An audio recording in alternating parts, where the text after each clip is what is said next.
সকি মিয়া, কি অবস্থা? ভালো আছি। আচ্ছা, আমার এই এলাকার মধ্যে এই যে গাছ হইছে এগুলি কাটার ব্যবস্থা করতে হয় না? জমিদার মশাই, এটি কাটতে হবে না। জমিদার মশাই, এটি কাটতে তো আবার হইব। জমিদার মশাই, এর চেয়ে ভালো একেবারে ঘরতে উড়াইলে ভালো হয় না? গোড়াতে উড়া হেলাইবো? এই এলাকার মধ্যে এরকম লোক পামু কই? জমিদার মশাই, উত্তর পাড়ায় একটা বাউবাল আছে, ওর খবর দেই।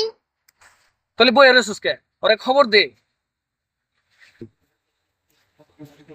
বাহুবালি গেল কই? ওর জন্য খুঁজতাছি, পাইতাছি না। বাহুবলি ভাই, জমিদার মশাই আপনারা খবর পাঠাইছে।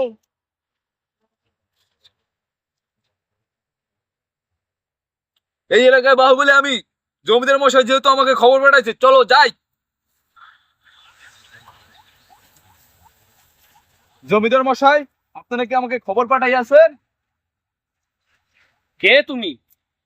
আমি হলাম এই এলাকার বাহুবলী। বোন, এ নাম তো আগে শুনিনি। কেন, আপনি তো আমাকে খবর পাঠিয়েছেন। আচ্ছা, ঠিক আছে বাহুবলী। আচ্ছা, তুমি যখন বাহুবলী এসেই পড়েছো, আমার এই এলাকার মধ্যে যে ঝোপঝাড় জঙ্গল গাছ আছে এগুলো সব টেনে তুলে ফেলবে, ঠিক আছে? এর পরিণামে তোমাকে আমি অনেক দিনার উপহার দেব।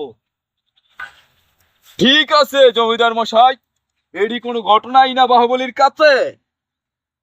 ঠিক আছে, তাহলে তোমার শক্তি পরীক্ষা হয়ে যাক। তুমি এখানে একটা গাছ তুলে দেখাও আমাকে। ঠিক আছে, এটা কোনো বাহুবলীর কাছে কোনো ঘটনাই না, চলেন।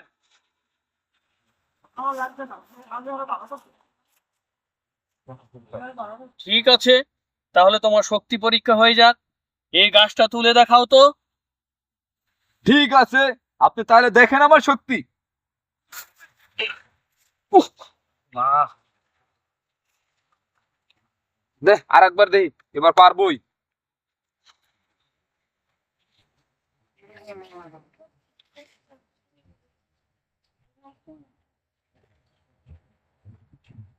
এই সামান্য একটা গাছ তুলতে দেয় শালায় আইডিয়া পাইতে দিছে, তো বলে আবার বাহুবলী।